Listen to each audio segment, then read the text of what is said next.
Police have just announced they're extending Operation Cobalt, a blitz on gang crime, into the new year.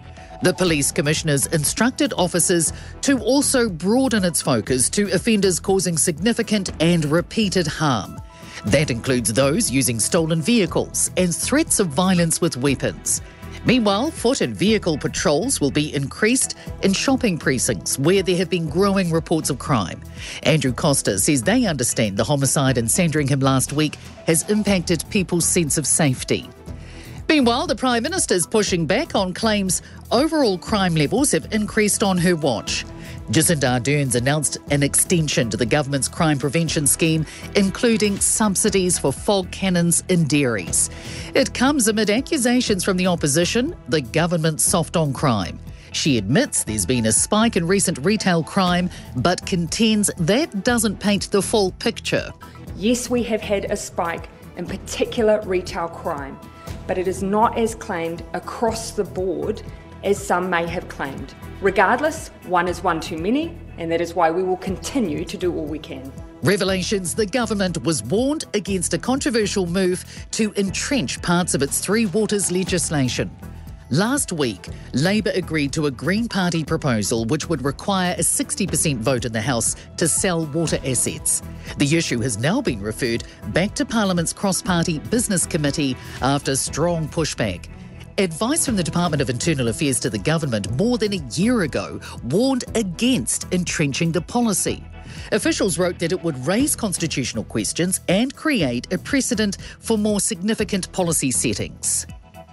Disappointment as New Zealand's December Mpox vaccination rollout is looking doubtful.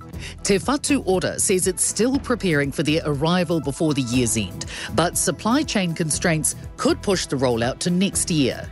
It says eligibility, numbers of vaccine doses and how they will be made available are also still being finalised.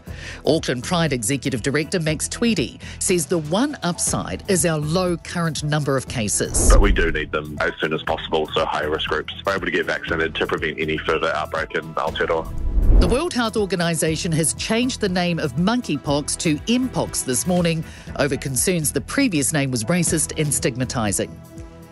Large protests are continuing in Beijing, Shanghai and other parts of China, calling for an end to the country's extreme zero-COVID policy. Protests are rare and some are calling on the Communist Party and President Xi Jinping to resign. Chinese police have also clamped down on foreign journalists, beating and detaining a number of them. CNN Selena Wang is amid the protests in Beijing. It's just past 1 a.m. There's a crowd of mostly young people that have gathered here to protest the COVID measures in China. They've been chanting no to COVID tests, yes to freedom. A big evening ahead for Auckland art collectors, with the rare paintings by Kiwi and international artists expected to bring in millions. Tonight's International Arts Centre auction includes works by New Zealand artist C.F. Goldie and famed English street artist Banksy.